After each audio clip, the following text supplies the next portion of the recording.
Bonjour à tous. Aujourd'hui dans ce tutoriel, on va s'intéresser au tracking. On va utiliser le tracker du Vive, du HTC Vive Pro 2.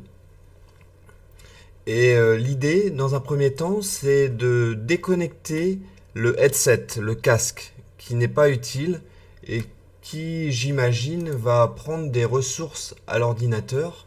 Donc vous pouvez débrancher l'adaptateur qui connecte l'HDMI et l'USB à votre station. Vous pouvez débrancher le casque, ranger tout ça et à la place brancher le petit dongle du Vive qui permet de reconnaître le tracker. Ensuite, ce qu'on va faire, c'est aller changer quelques fichiers de config sur Vive. Donc, dans les fichiers de programme, Steam, Steam Apps, Common, StreamVR, Driver, Null, Ressources, Setting. On va venir dupliquer ce fichier de setting. Et ici, alors par défaut, il était déjà sur true. On le laisse sur true. Ici, ce que je vais faire, c'est que je vais passer la fenêtre de visualisation à 0 parce que j'ai pas besoin de visualiser le tracker. Voilà, j'enregistre. Et on va modifier également un autre fichier de setting qui se trouve dans Steam, Steam Apps, Common, StreamVR, Resources, Settings. Même chose, on va venir le dupliquer et avec Notepad, on peut le modifier. Ici, ce qu'on va faire, c'est passer le require HMD sur false. Force driver, on va le passer sur nul. Et il vous faut trouver le paramètre qui s'appelle Activate. Il est où? Je l'ai vu. Activate Multiple Driver sur True également. Vous enregistrez. Vous pouvez fermer. On va lancer SteamVR.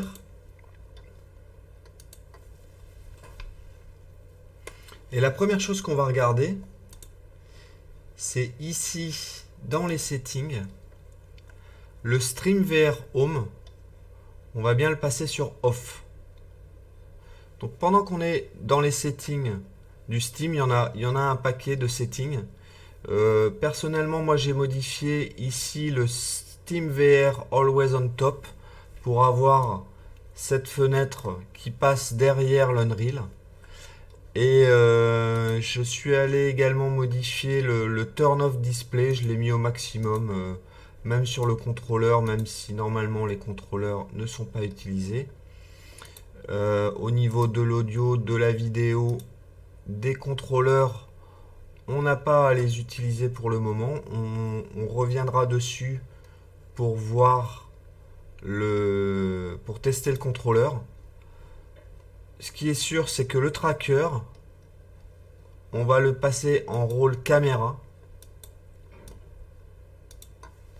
Donc, première chose à faire, pour refaire un room setup, on va venir dans Device et on va faire un pair controller. On va utiliser dans un premier temps notre contrôleur qu'on va allumer. On appuie sur les deux boutons. Voilà, il a détecté. On fait Done et on peut lancer le setting de la pièce. Voilà, donc il vient de détecter mon contrôleur. Je fais un Next. Là, ce qu'on va faire, c'est qu'on va spécifier l'axe de la caméra. En appuyant sur la gâchette et en se plaçant à côté de la caméra, on choisit bien l'axe dans lequel on veut que la caméra soit orientée. On fait un X. On va ensuite calibrer la hauteur du sol.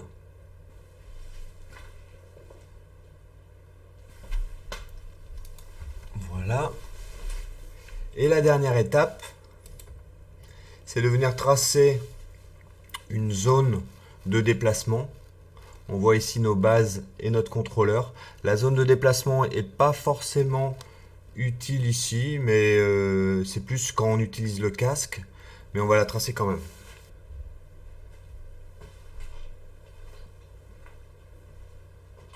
Voilà, je ne vais pas y passer plus de temps. Je fais un next. Il m'a tracé une boîte. Et maintenant, notre chambre est configurée. On va déconnecter le contrôleur. Et on va refaire un pair, cette fois sur le tracker. Si on retourne sur les paramètres et qu'on teste le contrôleur, ici, si on choisit caméra et qu'on appuie sur le bouton, on voit qu'on récupère bien les datas du tracker. Donc il y a plein d'options ici, comme par exemple le binding. Le binding, ça permet de changer l'affectation des boutons sur les contrôleurs, mais en ce qui concerne le tracker, on n'en a pas vraiment besoin. On verra ça plus tard quand on utilisera en plus du tracker les contrôleurs dans une scène, mais c'est pas pour tout de suite. On va maintenant lancer notre scène Unreal. Voilà, donc la première chose à faire, c'est d'aller activer certains plugins. Le premier d'entre eux, les 3 plugins à activer, c'est le Steam VR, ici. Ensuite, on a les plugins LiveLink. LiveLink, attention, ici, il y a un espace. Parfois, il y a un espace, parfois, il n'y en a pas. Si vous tapez sans espace, il ne va pas le trouver. On a ici le LiveLink. Et le troisième, c'est le LiveLink XR. Une fois que vous les avez activés, vous devez redémarrer le soft. Et on se retrouve ici. Dans Windows, on va appeler la fenêtre LiveLink. Ce qu'on va faire, c'est que on a le choix des sources, soit le tracker, ce qui est notre cas aujourd'hui, soit les contrôleurs, soit le headset, c'est-à-dire le casque. Au niveau du local update rate in Hertz, on a 60. Moi, je vais mettre 50. L'idée, c'est de mettre le double du framerate utilisé. Étant donné que je suis en PAL 25 images par seconde, je vais me mettre en 50. On ajoute. On voit que la source XR a été reconnue, qu'elle est bien reçue et que on a bien notre tracker qui arrive avec son identifiant qui est là. Et sur la droite, les paramètres. Donc pour les paramètres, on en a plusieurs. Avant de regarder ces paramètres aussi, on va aller sur Show Frame Data et on voit les datas qui arrivent en permanence ici, au niveau de la position et de la rotation. Le scale restant toujours à 1. Pour ce qui est du Device ID, on voit qu'il est à 4. On va en reparler tout de suite.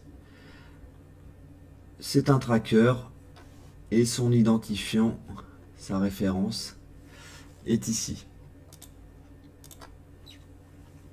Dans les options, le préprocesseur, c'est ce qui permet, par exemple, d'aller inverser des axes. Donc il marche en transform.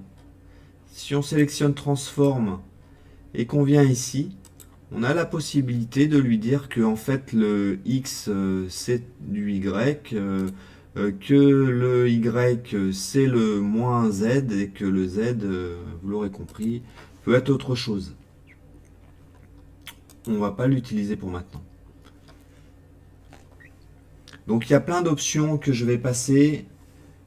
On voit que il y a des options donc sur notre tracker, mais il y a également des options ici sur la source XR et une option qui est vraiment très intéressante et qui fait qu'on utilise justement le LiveLink maintenant pour récupérer les données de tracking, c'est qu'on va pouvoir se synchroniser sur le timecode. On verra ça par la suite, on va pas le faire aujourd'hui mais on le verra par la suite. Alors j'ai juste une interrogation, pourquoi il est toujours à 24 fps ici, c'est-à-dire frames par seconde. Ça je ne sais pas. On va rester en engine time pour le moment. Et on a la possibilité ici de jouer sur le délai du tracking. Bien, donc ce qu'il faut savoir, c'est que si vous fermez le logiciel et que vous le réouvrez, vous allez perdre ces informations. Vous serez obligé de revenir sélectionner la source et la recréer. Ce que vous pouvez faire, surtout si vous changez les paramètres ici, c'est de venir enregistrer les presets. Donc en fait, les presets, ici, je vais les appeler LiveLink Preset Tracker. Je vais les sauver. Et pour éviter de devoir... Donc ça permet d'enregistrer toutes les configurations que vous avez faites. Mais pour éviter de devoir recharger ce preset, à chaque fois que vous ouvrez le logiciel, ce que vous pouvez faire, c'est d'aller dans les settings du projet et en défaut LiveLink Preset, de venir sélectionner votre LiveLink Preset Tracker.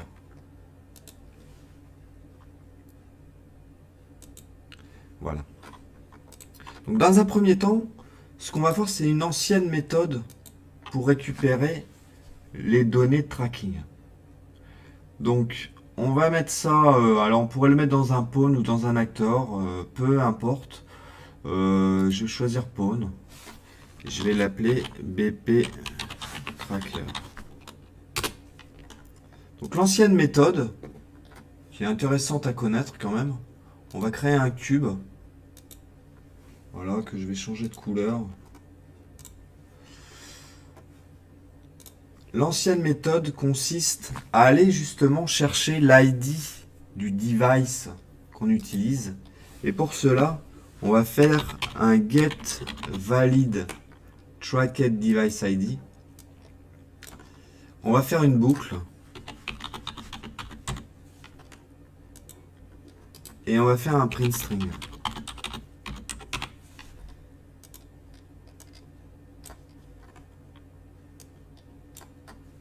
On va le relier à l'Eventic. Voilà, mon côté maniaque. Et ensuite, ici, on n'est pas sur un contrôleur, on est sur le tracker, donc c'est dénommé Other. Si on compile, on save et qu'on fait un play, forcément, on voit rien. Et pourquoi? Parce qu'il faut venir mettre le blueprint dans la scène. On refait un play, et là, on voit notre ID qui est bien 4. À partir du moment où on connaît l'ID, on va faire un get tracked device position et orientation. On va choisir notre ID 4. Et là, ce qu'on pourrait faire, c'est un set relative location and rotation sur le cube.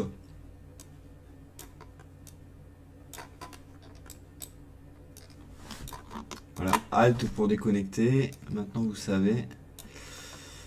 On va relier la position et la rotation. On enregistre. Et à partir de là, quand je vais bouger ma caméra, le cube va bouger.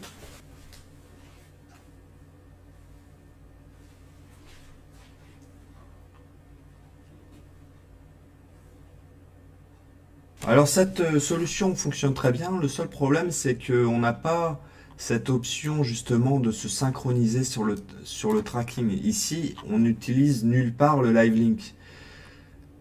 Donc ce qu'on va faire, c'est que on va voir en détail l'option qui permet d'utiliser le live link. Donc on va ajouter un contrôleur qui s'appelle live link controller. Ce contrôleur, on va lui spécifier le fait que c'est le tracker.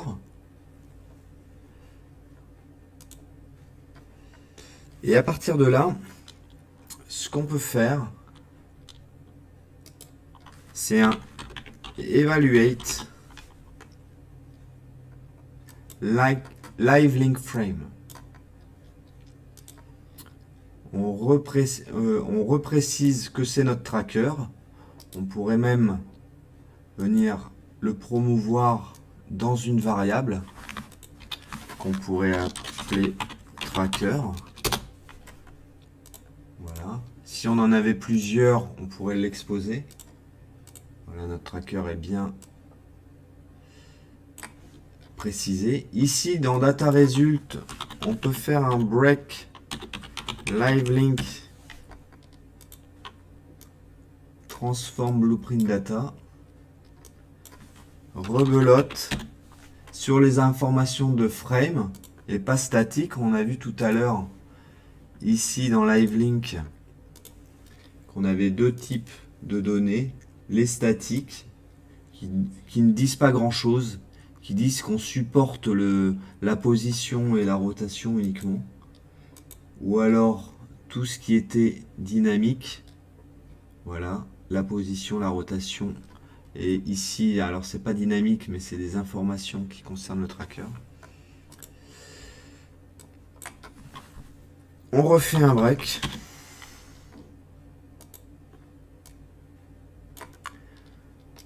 On peut casser ça. On va casser le transform. Set relative location and rotation. On va relier.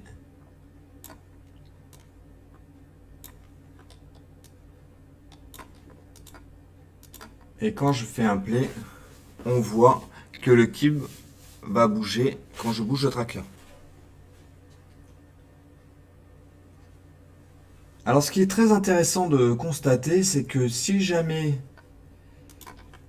vous créez un blueprint, on va garder le pawn, que vous mettez votre live link component, controller, pardon. Donc vous le spécifiez, vous ajoutez un cube.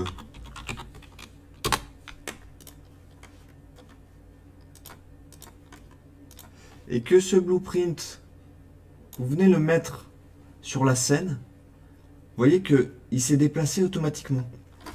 Sans faire play, si je bouge ma caméra,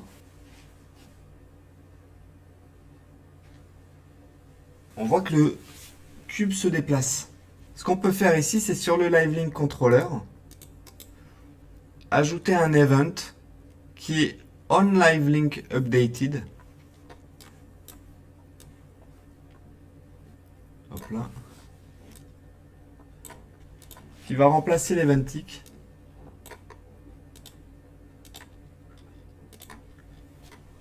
Et qui va permettre, sans faire play, de bouger la caméra. La grande différence entre les deux blueprints, donc celui qui utilise l'evaluate, d'ailleurs l'evaluate qu'on va un peu cleaner, c'est-à-dire que tout ça, vous l'aurez compris, on peut faire un split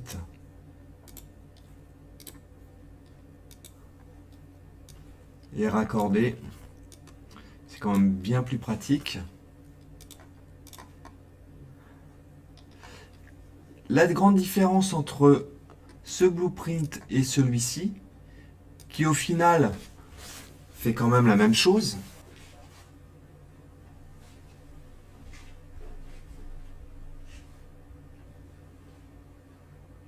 la différence c'est que dans un cas, en utilisant l'evaluate, vous allez pouvoir mettre un offset et bouger le cube, alors qu'ici, si vous essayez de le bouger, ce n'est pas possible. Alors pourquoi c'est pas possible? Parce qu'en fait, celui-ci, le Live Link Component, et donc le tracker, va agir directement sur le défaut scène route. Alors qu'ici, eh ben, il va venir agir sur notre cube, sur l'élément désiré. On voit que si on met un event tick ici,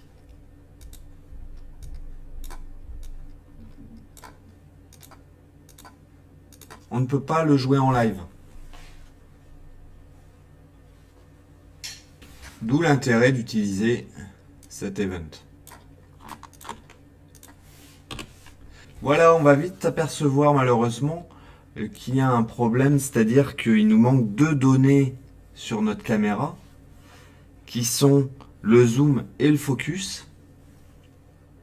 Voilà, dans le prochain tutoriel, on verra comment créer un rig qui permet de reporter la mesure de l'offset entre le tracker et la caméra, qu'on a vu dans le tutoriel précédent.